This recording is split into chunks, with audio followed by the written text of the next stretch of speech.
coming to you from the seat of the Zulu Kingdom in KwaZulu-Natal, specifically in Durban. As you may know, I'm never alone, and this time I'm joined by the former President of the Republic of South Africa, His Excellency Jacob Zuma. He's also the political mind behind the new formed MK party, which made significant inroads in South Africa's last election.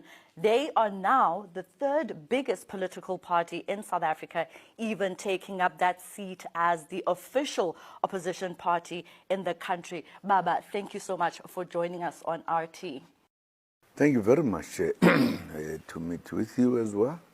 So, as I mentioned, the MK party making significant inroads in South Africa's general elections. What are your plans? And perhaps let's start with what you think the biggest achievement of the MK party has been thus far. I'm sure if we were to tell the truth, MK is the youngest political party, just 1 year old. But it has been able to attract the feelings and the wishes of the South African population.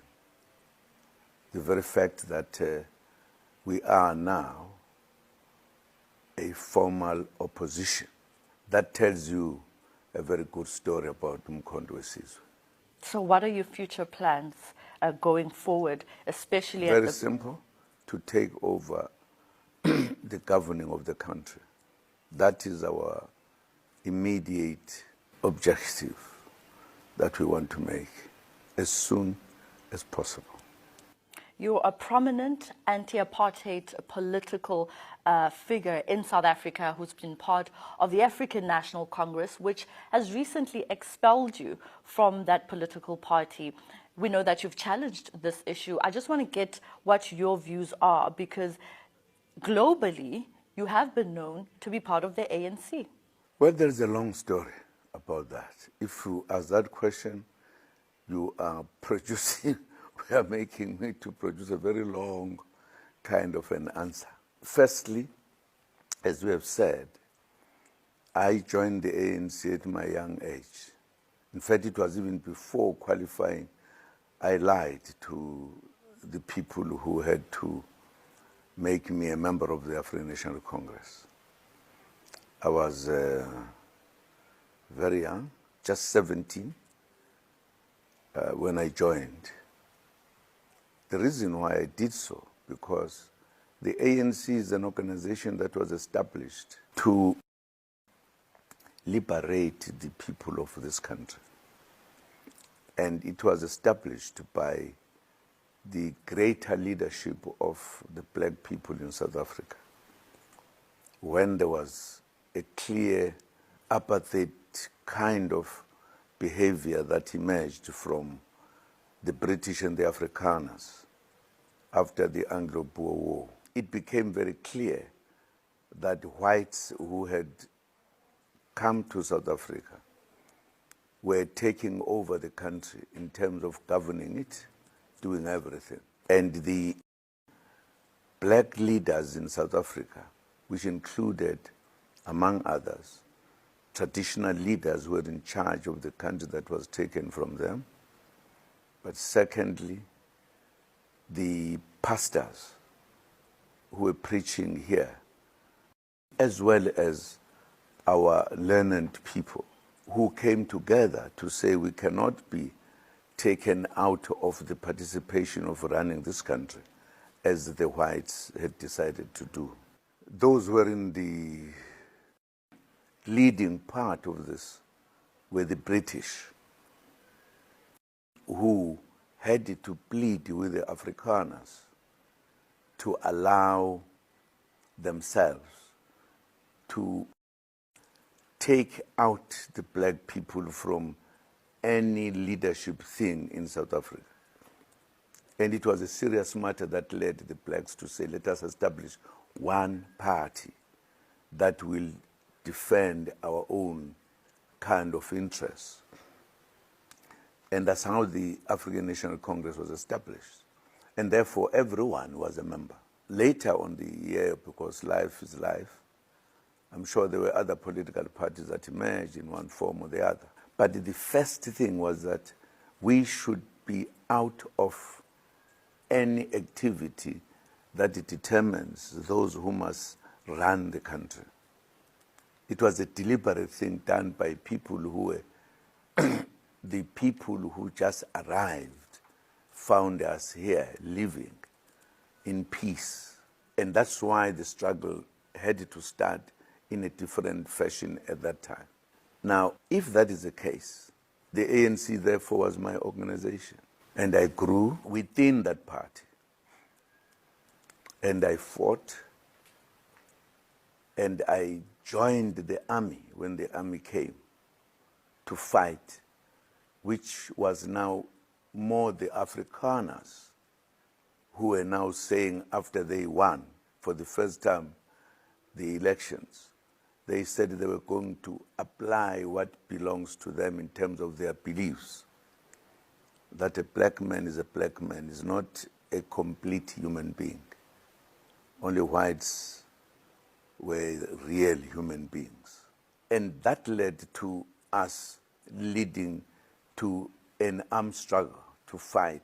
In other words, almost to go back to where we were defending our countries from the beginning. It's a long, very difficult and painful story of this country.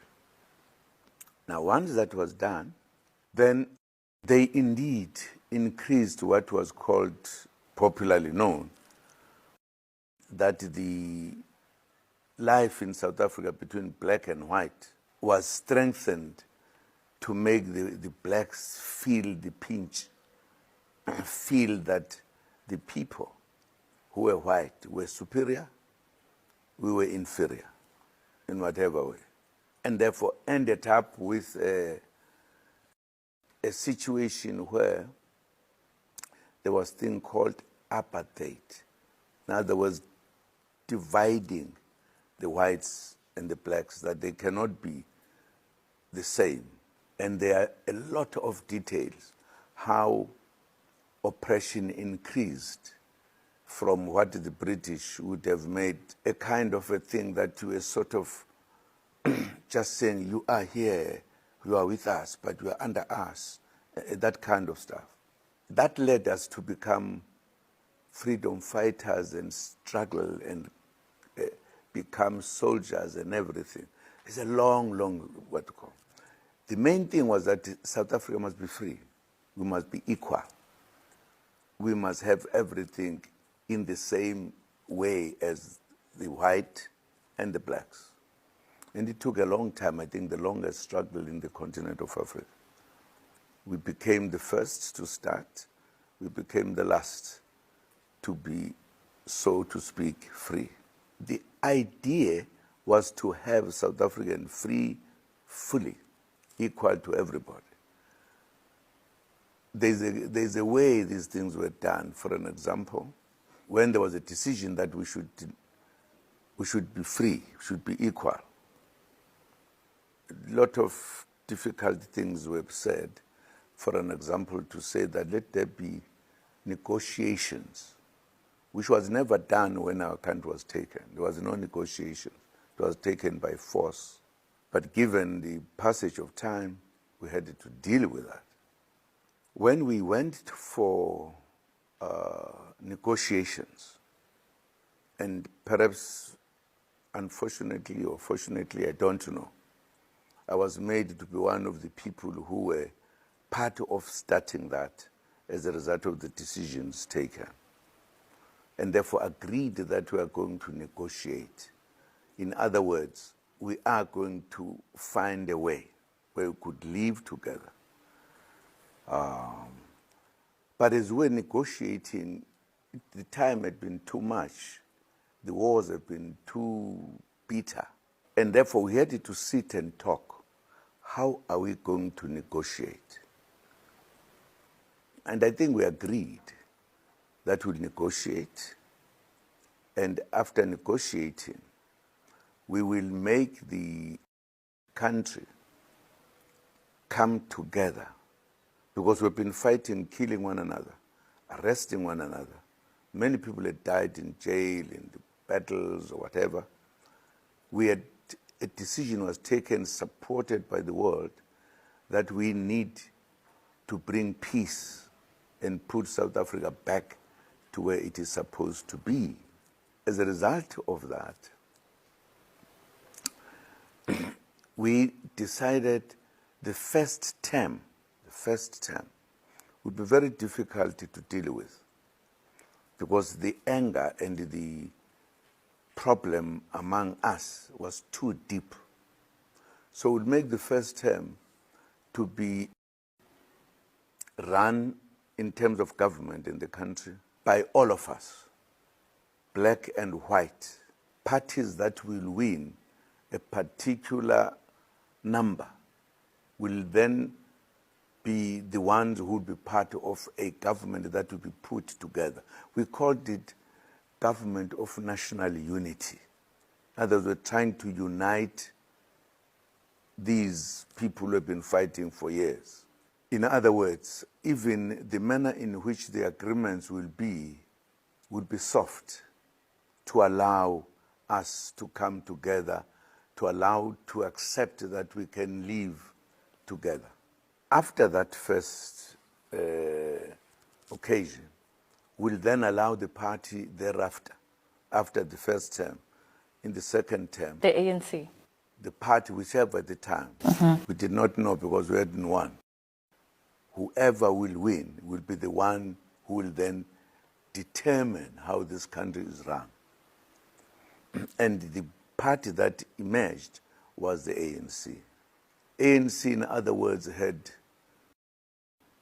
its own policies, every other thing, that once we are in power, we will rule this country the way we want, which will be good for everybody else. Then, once we came there, the movement to change was very slow. But nevertheless, everything, times we needed to give it time, etc. I personally felt we were not rushing to change. There are things that are written in serious documents that we, when we are in charge of the country, this is what we will do. Very little of that was happened. I mean, just to put it mildly. We ended up with an emphasis on what we call the equal rights to everybody. That was done. But it was not actually done to do it. Some of the things that were supposed to be done, they were never done. In the Freedom Charter? The Freedom Charter, for an example, is a key document. If you look at it seriously, it was equal rights that were attended to in the Freedom Charter. What the Freedom Charter says was never attended to. And you would have felt, therefore, that with time we are going to address the issue. But the issue was never addressed up to this day. It's now 30 years. It has never been addressed. Instead, we were going backwards rather than going forward as this organization. Now, as the time went, it was worrying. We finally ended up with a situation where the leadership that came was no longer even thinking about anything. If anything, it was reversing many, many things. As a current ANC. I always forget this name at times. I feel like I'm getting a political lecture from you at this point, His Excellency. I do want you to touch on that issue then, on that ANC that you mentioned that has made this journey to this point, which has expelled you, which you were part of. You joined at an early age of 17 years old, which has now expelled you. I know you've challenged this issue, But what are your views about them actually expelling you? I'm starting like this because I want to have a clear thing, because people at times misinterpret things. Even in that one, I'm going to come, because you started with at the beginning that I'm being challenged and I'm challenging people. Was part of this history that I'm talking about, wherein we're all together. We had all agreed what we need to do. When we reach a point where my colleagues were no longer moving, when I was at some point given an opportunity to be the president of this country, because I was beginning to implement what I fought for, what I took decision to die for. Once I started, I was criticized. Some even put allegations of corruption under your tenure. Exactly. And not a single one has ever produced even a stick of match that I stole anywhere. Even with the revelations that came out from the State Capture Commission of Inquiry? There's nothing, even the man who was reading it has said today it was wrong. That tells you that everything that was done was cooked against me, probably, and other people. Because up to now, with regard to Zuma, nobody has said, this is what Zuma did, which was wrong. Nothing. I have even gone to prison when I've never even appeared before a magistrate, let alone the judge. I served. It was all cooked. So I don't want to get into that one. I'm just telling you why I'm moving. Who cooked it? Those who are in power. You are a political figure that has sources all around the country. You would have insight and some intelligence as to who cooked it. I'm saying it was cooked by those who are in charge. I don't want to be counting names of people, how many. That's not the issue for me.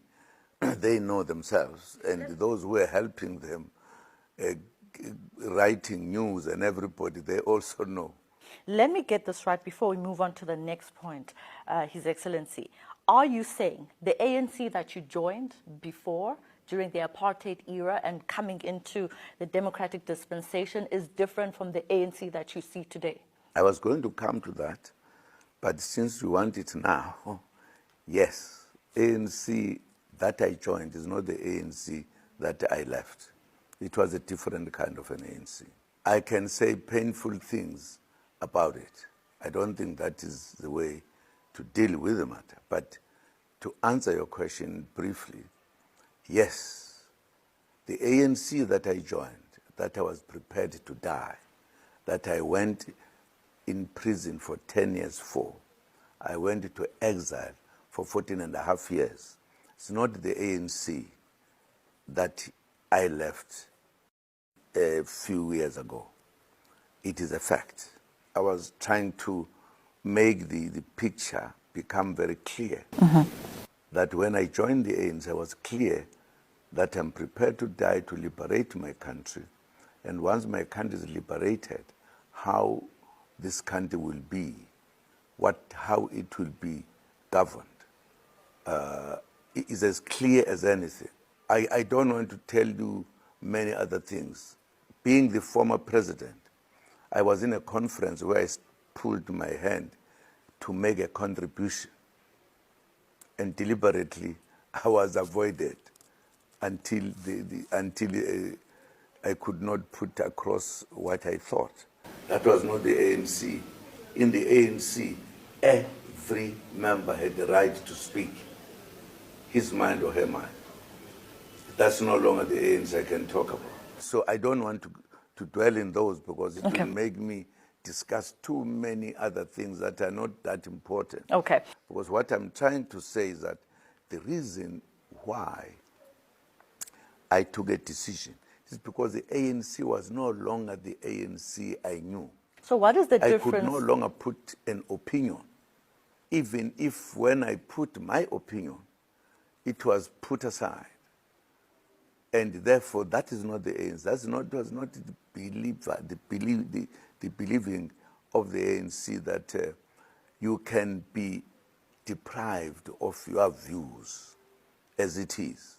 I wouldn't want to get into that, because the point I thought it was important was to say we reached a point where you could no longer do what you were doing when we were ready to die, because we were no longer allowed to speak. The kind of leadership that emerged were wrong leadership. Perhaps if you'll be still around when I write my book, you must read it. I might be saying more things in details. What happened to the African National Congress of Tambo Mandela. So what is the difference between the ANC then and the MK party? No, before getting there, I want you to head it nicely, because you just know that and not know any other thing. I made all the efforts. I did not just walk away from the ANC, because I still wanted to correct it, because it was an organization I trusted. But the people who were leading were no longer interested in that. They were doing another type of running of the country outside the serious policies of the ANC. And I could not stomach it. Is that the current leadership of the ANC that you speak of, that you're referencing? Absolutely. I'm speaking of them. Speaking of them, is just 2 years I've left them. If not two, I'm getting to the second year, first year. That is what I'm talking about.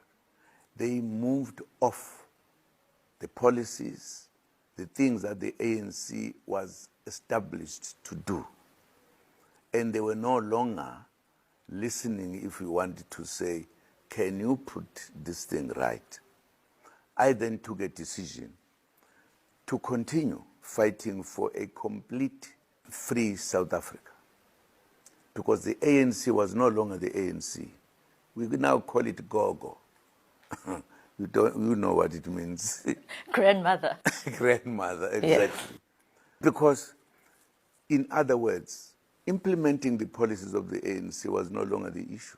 The issue was to reverse it, including the poorness in the leadership itself. What they were saying, what they were talking about was no longer what we know.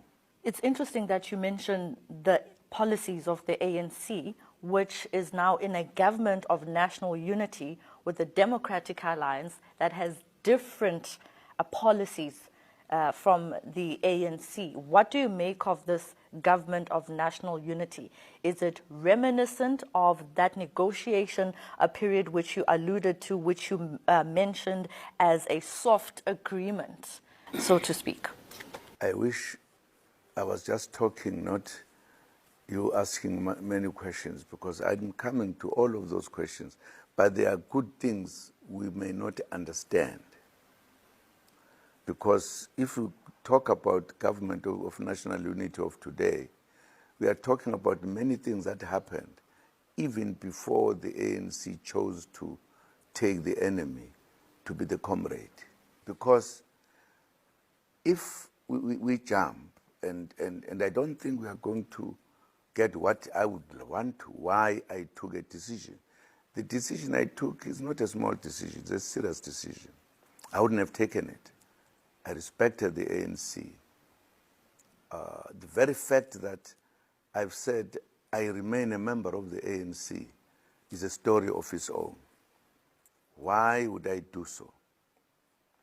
I thought I would go through a little bit of that so that when we come to this, we understand exactly what has happened. Firstly, a very funny president came in. Very funny man, who came from the working class, as they call it, right? Whom today is always a mystery. How did he emerge up to becoming the president when there are people who had been there all the time? Are issues one day we might want to talk about, and I'm not talking about them. I'm talking about what made me to take a decision to leave the ANC. Not to leave it as a member, not to vote for it. Not to vote for it. And I made it very clear, even to them, that I'm remaining the ANC, but I'm not going to vote for the ANC.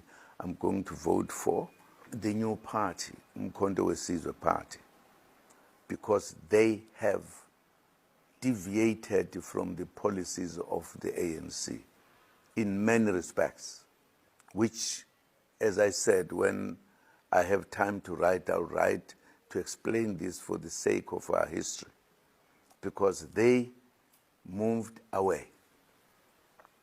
But what is critical is that when it was difficult to do anything, I had no alternative but to continue to finish the liberation of our people. And that's what I decided to do. And I gave it a very serious thought, which at times our friends would not understand, not only outside of the African space or whatever, that in fact it was very difficult. But people who might not have been with us, they wouldn't understand why will a man like Zuma, who was ready to die, who went to prison and did everything. For the ANC. For the ANC. But the ANC is an organization for the people of South Africa. If the ANC begins not to take attention seriously of the people of South Africa, then why are you there when you're not a leader? Because if I was still a leader, I would have said, okay, I'm now going this way. But I knew when I was a president, I was made to leave that office before I could finish, because those people who were doing that to me were clear that my being the president, I was quickening the process of changing or also implementing policies. And my comrades decided to conspire that I should leave before I finish, because I was messing up whatever that was in their minds. So it's not like something that happened now. And that's why if I talk about this, it's not a matter of just going over in not explaining what happened so that somebody will understand. Part of the reason, for an example, I said I would remain in ANC and I would fight, I would go to court as we are going to court. Because it was not the ANC I joined, it was not the people who died that I could have said, oh hell, with you guys, me, I'm gone. I had to remember them. I had to make what we took as decisions before to succeed. And therefore, the ANC, because if I say the ANC is now baba, and I will be, in fact, saying to the ancestors and everybody else, you were wrong. And I did not want to say that. I wanted to say, it is the leadership now that is wrong, not the first ones. I thought I could not take that, a very rich history, and just forget about it. I want to remain in the ANC, but the real ANC, not the false ANC. That is the reason why I said I'll remain, and I'm still going to go to court to defend my membership card. I was not forced to join the ANC. I joined it voluntarily.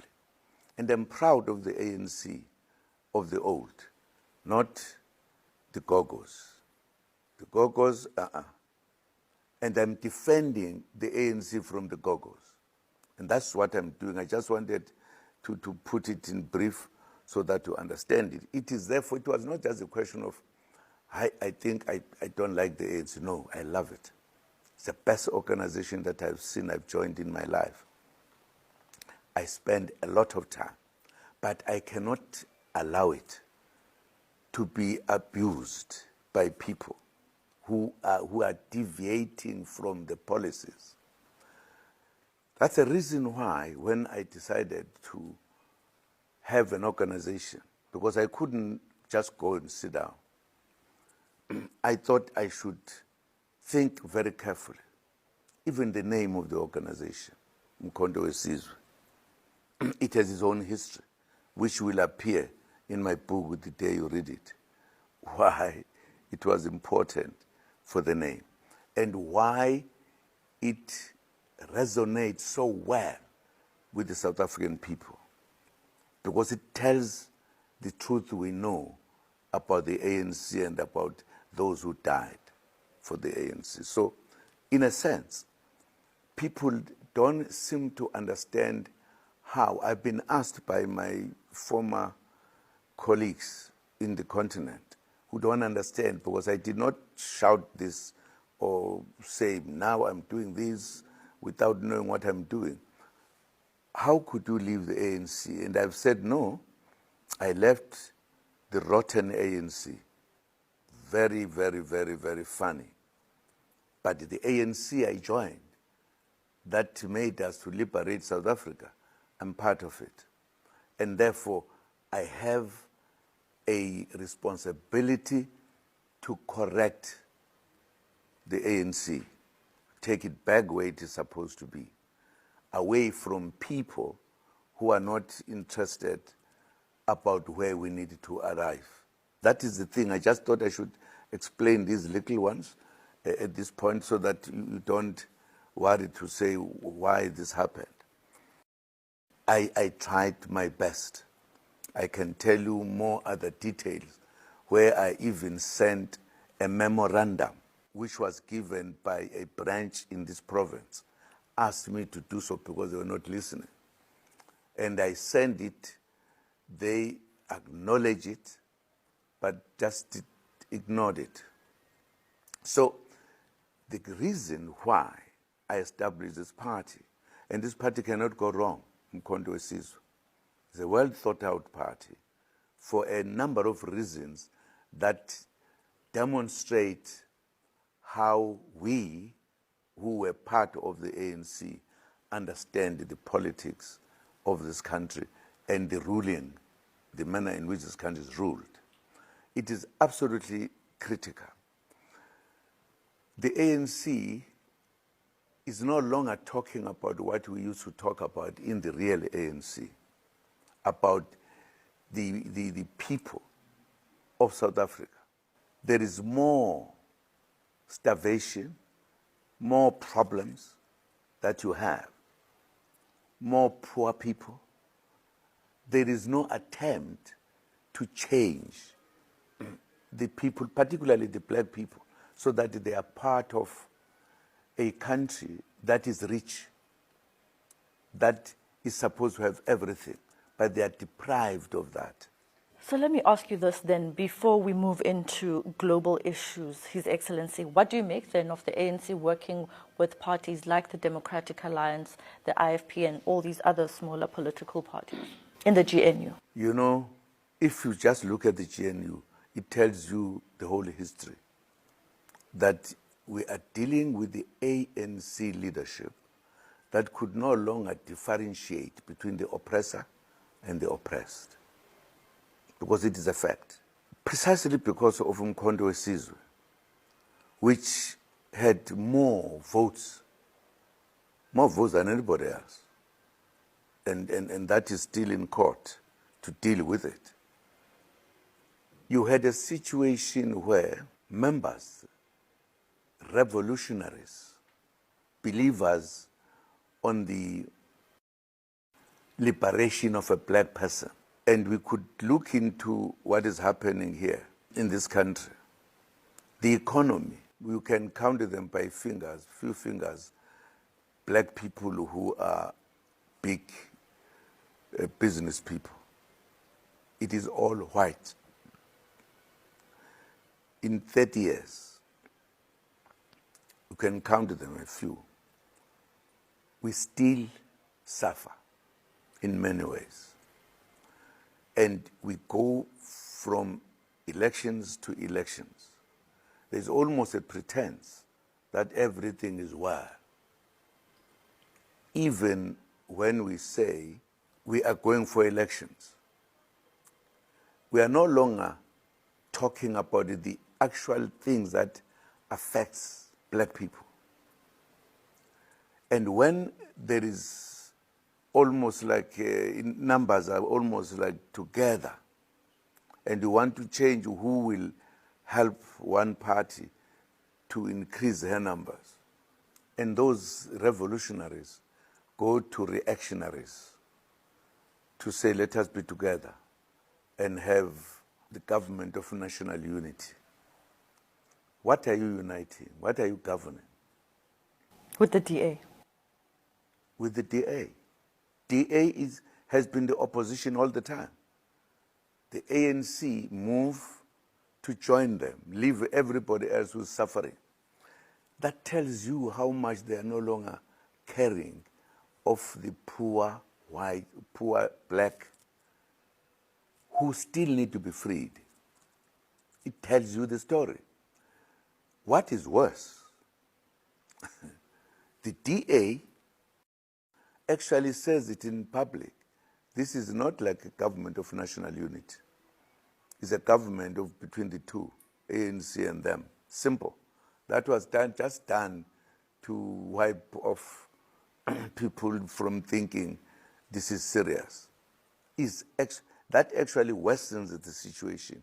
There are many people who are leaving that organization because of DA. Because DA is part of what oppressed us for many years. Just switched a little bit when we're here in a nice name, Democratic Party, I don't know what it is. Alliance. Alliance, whatever. That in itself must be telling somebody who can think that this is a fast. It's not the real thing. It's not there. People who are there are finding a way out, the way out. Because DA is DA, he's doing his own.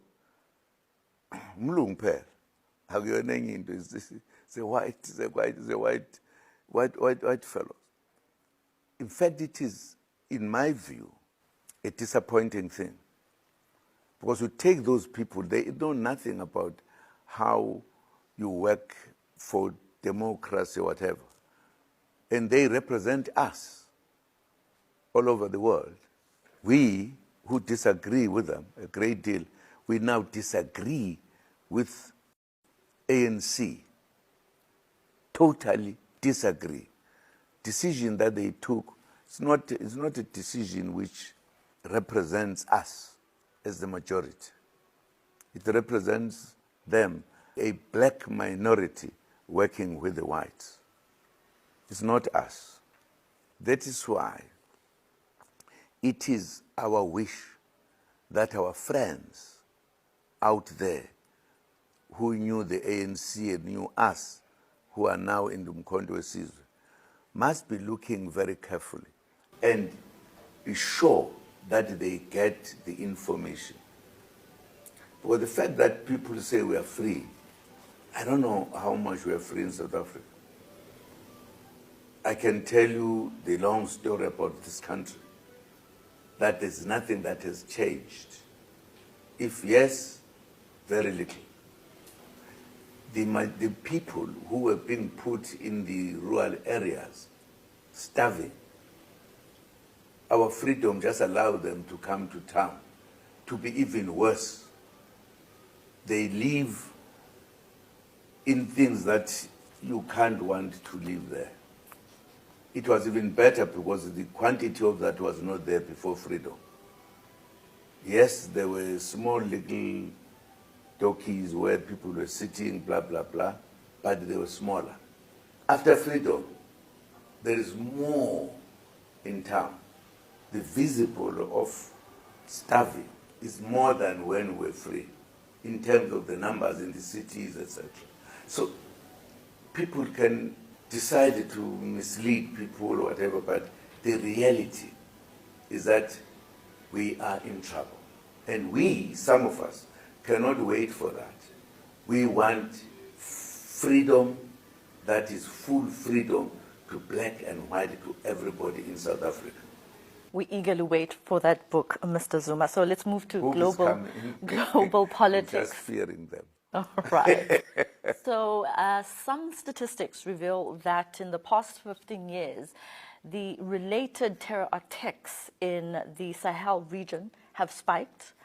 I'm saying this because I'm leading to a point, or a recent statement, I should say, that was made by the President of France, Mr. Macron, claiming and saying that some African countries are ungrateful for the assistance that France allegedly gave for combating the jihadists.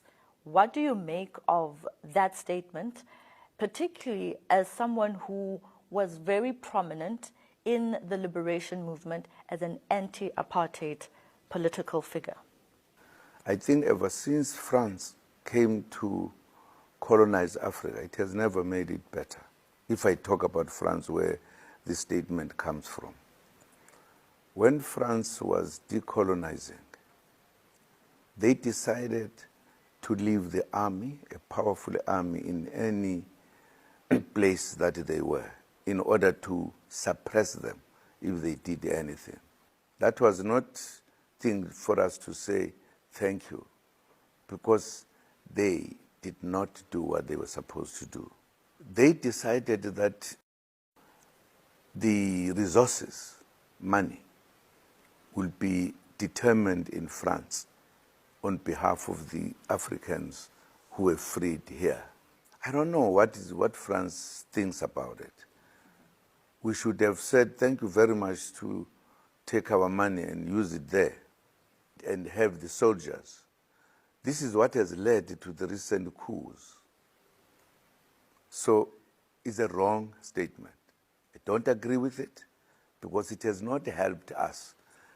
The thing that says we are helping you or whatever, not helping us, does not agree that we are free, we do what we want. People who have just conducted coup d'etats recently, because they say we can't have our money in France. We can't have the soldiers from France here when we have got our own. That in itself tells you the man is just talking. He does not